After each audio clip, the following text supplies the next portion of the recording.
The office lobby smelled faintly of coffee and wet carpet as I walked in, my blazer clinging to me like a second skin. My hair stuck to my cheeks, droplets sliding down my neck. The receptionist's eyes darted to me with that same mixture of sympathy and judgment she gave every morning. "Aubrey, you're soaked again," Sarah whispered when I passed her desk, her brows knitting together. "Why don't you just drive?"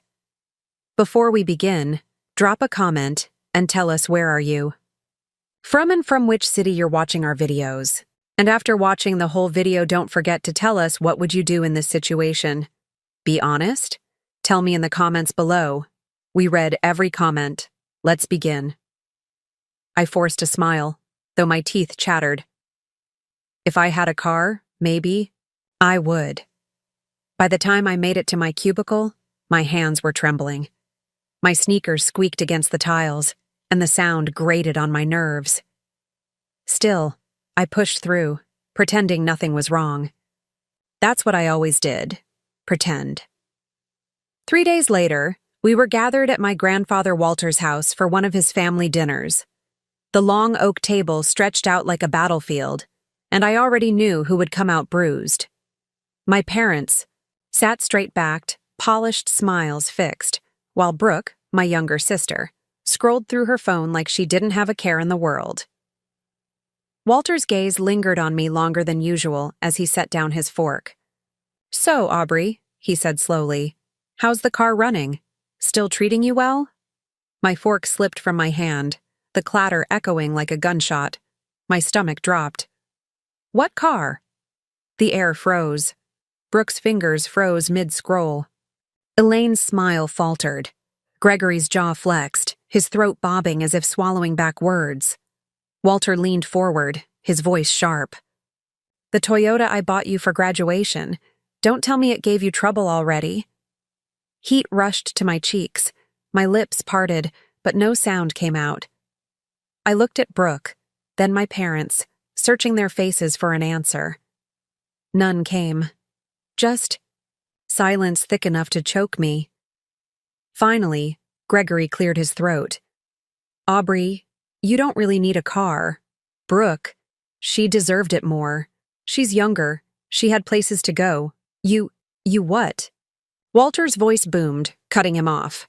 His fist hit the table so hard the glasses rattled. "I bought that car for Aubrey. And you gave it to Brooke?" Elaine tried to laugh lightly, but her voice cracked. "Dad, don't exaggerate. Aubrey's always been strong, independent. Walking hasn't hurt her. Brooke needed it more.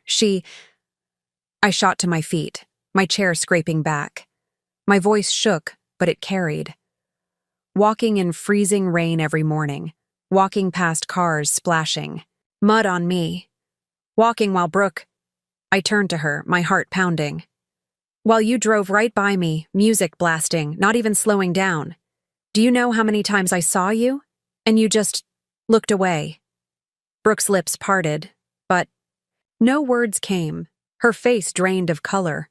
Walter's face was red now, his eyes blazing with a fury I had never seen in him. He pointed at Gregory and Elaine, his voice trembling.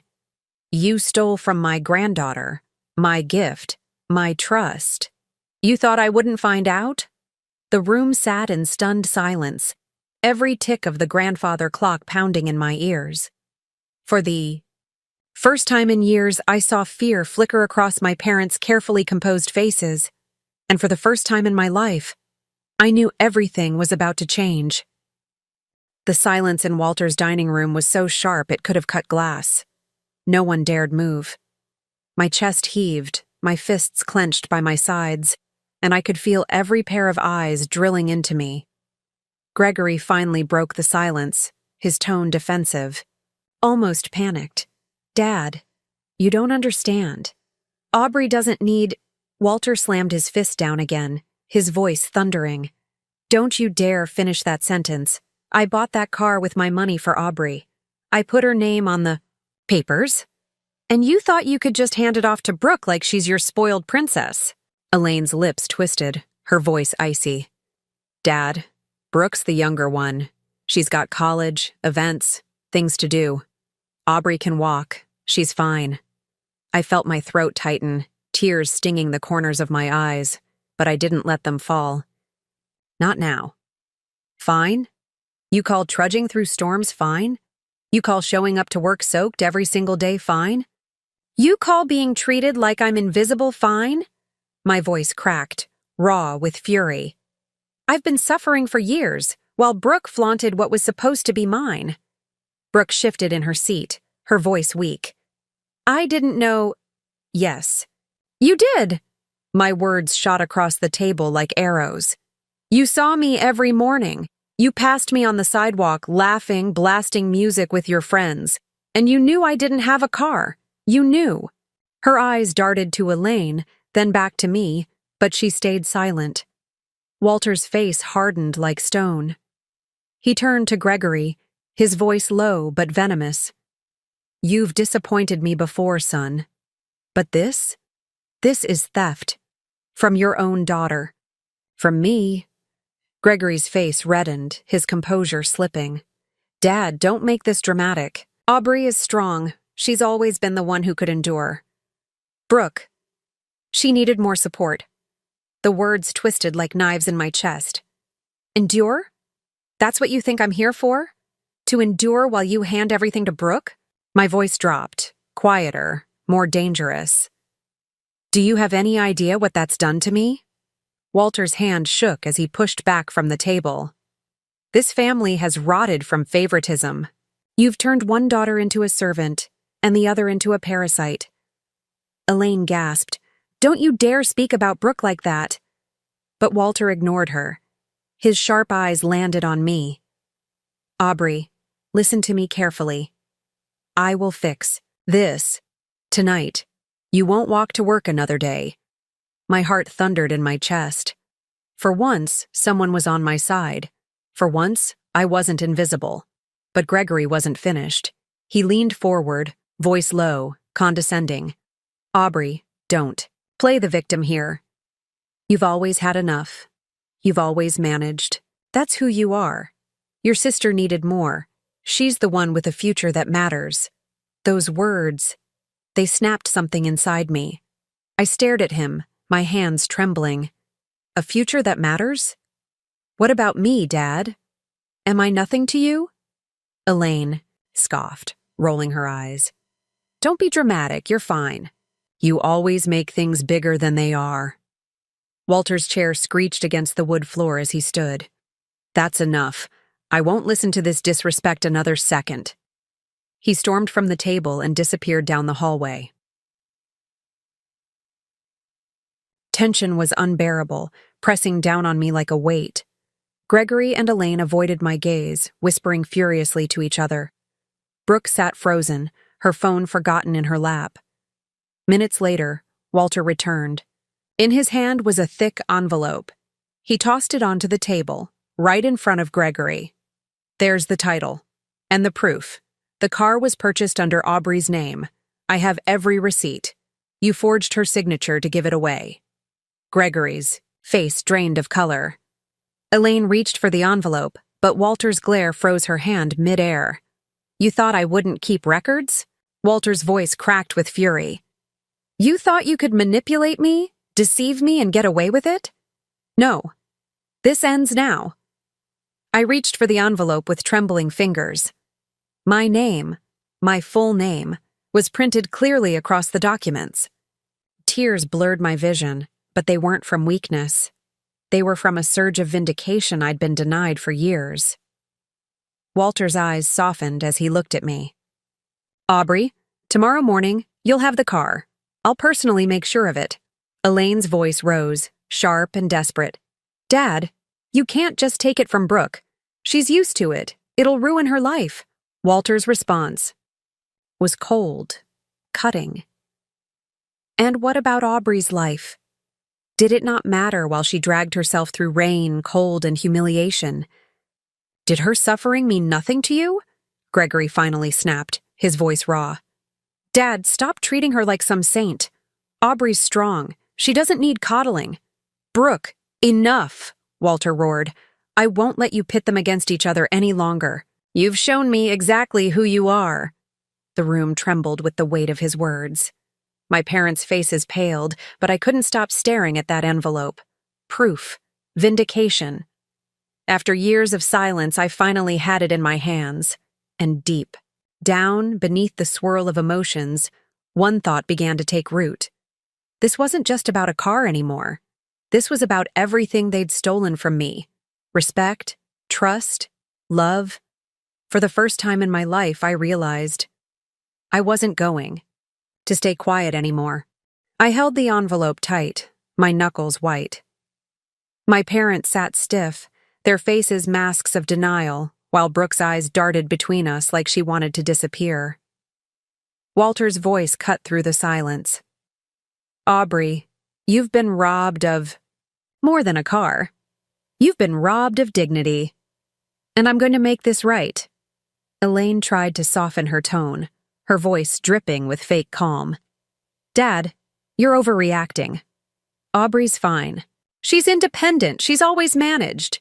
You make it sound worse than it is, I snapped, slamming my palm on the table. Worse than it is? You think watching your own daughter walk home drenched, freezing, exhausted, while handing her keys to her sister isn't bad enough? My voice trembled with fury. You think that's nothing. That's years of my life you decided didn't matter, Brooke whispered, almost too softly to hear. I didn't ask for it. They gave it to me. I turned on her, my chest heaving. And you didn't refuse it either, Brooke. You knew it was mine. You watched me suffer, and you stayed quiet. That makes you part of it. Her lips quivered, but she had no defense. Walter's glare never left Gregory. You forged her name, didn't you? Tell me the truth before I drag this to court. Gregory shifted uncomfortably, his hands trembling against the wood table. For once, the confident man I knew seemed small. I thought she'd understand. Aubrey doesn't need help like Brooke does. She's stronger. I laughed bitterly. Stronger? That's not love, that's punishment. You raised me to carry everyone else's burdens while Brooke got to live free. Walter leaned in, his voice low and dangerous. Gregory, you've treated your eldest like an afterthought. And now I see the truth. You never wanted fairness. You wanted convenience. Elaine shot to her feet. Enough. You're tearing this family apart over one car. Walter's voice boomed. No, Elaine. You tore it apart the moment you decided one daughter was worth more than the other. My chest felt tight, my pulse pounding in my ears. The years of walking alone, of being brushed aside, of silent dinners where I was invisible, it all crashed down on me. But this time, I didn't swallow it. I'm done being your shadow, I said, my voice steady now. I'm done watching Brooke be celebrated while I get scraps. This isn't just about the car. It's about how you've treated me my whole life. Like I was nothing. Walter's eyes softened as he turned to me. Not nothing, Aubrey. Never nothing. You've proven more strength than the rest of this table combined. And now it's time you finally have the life you deserve. He pulled another envelope from his jacket and slid it toward me. My heart skipped. Gregory's eyes widened. Dad, what is that? Walter's voice was calm, deliberate. Something I've been holding on to. A trust fund in Aubrey's name. I intended to wait. But tonight proves I can't. You can't be trusted with her future, Elaine gasped, clutching her chest. A trust fund? For her? What about Brooke? Walter's stare was ice. Brooke has already taken what isn't hers. My concern now is Aubrey. She will not walk in the rain another day. She will not beg for respect in her own home. My hands shook as I reached for the envelope, my name printed boldly across the front. The air felt electric, every second stretching into forever. For the first time, Gregory and Elaine looked powerless. For the first time, Brooke's smugness cracked into shame. And for the first time, I realized the balance of power in this family was shifting toward me. The envelope in my hands felt heavier than bricks. My fingers traced my name across the front, proof that, for once, something belonged to me. My parents' faces were pale, their eyes darting nervously between Walter and me. Brooke sat frozen, her jaw slack, like she'd just seen her world collapse. Walter's voice was steady, cold. "Aubrey, that trust fund is yours. I kept it quiet, waiting for the right time. But now I see. You've suffered enough under this roof of lies. I'll not allow it any longer." Gregory finally found his voice, though it cracked with desperation. "Dad, you can't do this. You can't just hand her everything. What about Brooke? She's the youngest. She still needs—" "Stop." Walter's voice sliced through the room like a blade. "Every time you say Brooke needs, what you mean is Aubrey can sacrifice. Enough. You've fed off her endurance long enough." Elaine stepped forward, her face twisted with indignation. "Walter, you don't understand. Aubrey's always been fine on her own. Brooke's fragile. She needs more support. You can't just take away everything we've built for her." I laughed bitterly, my eyes stinging with tears that burned instead of soothed. "Built for her? You built it by stripping me bare. You let me drown so she could swim." My voice rose, sharp and raw. "Every time I came home soaked to the bone, every time I dragged myself to work while Brooke cruised by with the music blasting, you let it happen. You watched me break down in silence and you did nothing," Brooke whispered, her voice trembling. "I didn't mean to hurt you, Aubrey." I turned to her, my words cold. "You didn't stop either. You watched. That makes you guilty too." Walter's fist slammed onto the table, rattling the glasses. "This ends tonight. Aubrey, starting tomorrow, that car will be returned to you. And if Gregory and Elaine refuse, I'll call the police myself for forgery and theft. Do you hear me?" Gregory's face turned crimson, sweat beading on his forehead. "Dad, don't drag the law into this. We're family." "Family?" Walter's voice cracked with fury.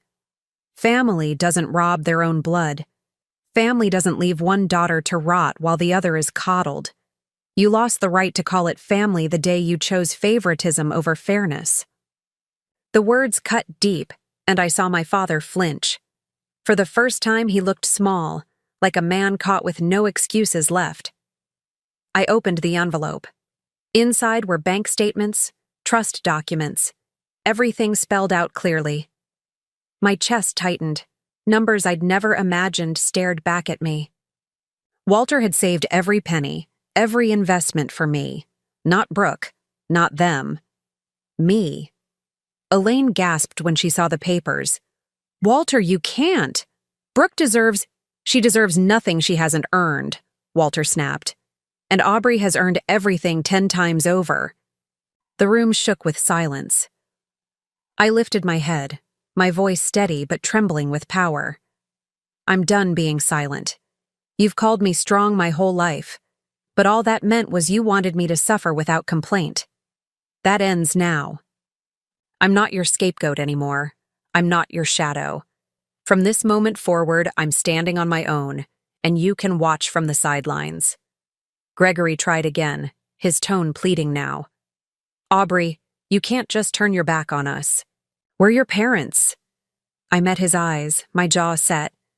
"Parents? You gave that title away when you gave away my future. You don't get to play the victim now." Brooke's lip trembled, tears welling in her eyes. "Aubrey, please, don't hate me." I looked at her for a long moment. She had been pampered, shielded, handed everything on a silver platter while I scraped by. "I don't hate you, Brooke," I said quietly. "But I won't forgive you either. Not yet. Maybe not ever." Walter stepped closer, placing a firm hand on my shoulder. His voice softened only for me. "You're not alone anymore, Aubrey. I'll make sure they can't touch what's yours again." I nodded, clutching the papers, my chest heaving. For the first time, I wasn't invisible. I wasn't powerless. The rest of the night was a blur. My parents sat in silence, pale and shaken, while Walter laid out his terms with sharp clarity. The car was mine, the trust was mine, and any interference would be met with legal consequences. When I finally walked out of that house, the storm outside had eased into a drizzle. The streetlights reflected off the wet pavement, and for once, I didn't feel weighed down by the rain. I stood there, papers clutched to my chest, a new strength surging through me. My parents' house was behind me, and ahead lay something they could never take again: my dignity, my independence, my future. And I swore to myself, as the cool night air hit my face, that I'd never let them break me again. Not ever.